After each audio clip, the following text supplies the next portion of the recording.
Supreme court ने चाहशंबे को Udaipur Files Kanhaiyalal tailor murder film पर फौरी पाबंदी लगाने की दरख्वास्त को खारिज करते हुए फिल्म की रिलीज़ की इजाज़त दे दी है। ये दरख्वास्त मोहम्मद जावेद ने दायर की थी, जिन्होंने मौक़िफ़ इख्तियार किया है कि फ़िल्म के ट्रेलर और तशहीरी मवाद में फ़िरक़ा वाराना अनासर मौजूद हैं और इसे रिलीज़ करना अदालती कार्रवाई पर यकीनन असर डाल सकता है।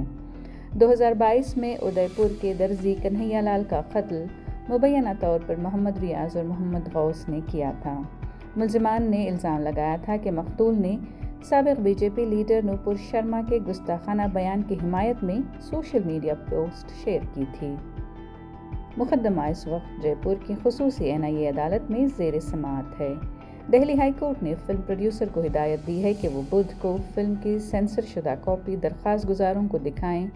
फिल्म बनाने वालों और फिल्म सर्टिफिकेशन बोर्ड का कहना है कि तमाम काबिल एतराज़ मनाज़िर हज़फ कर दिए गए हैं। दरख्वास्त गुजारों से कहा गया है कि वो फिल्म देखने के बाद जुमेरात को अदालत में जवाब दें।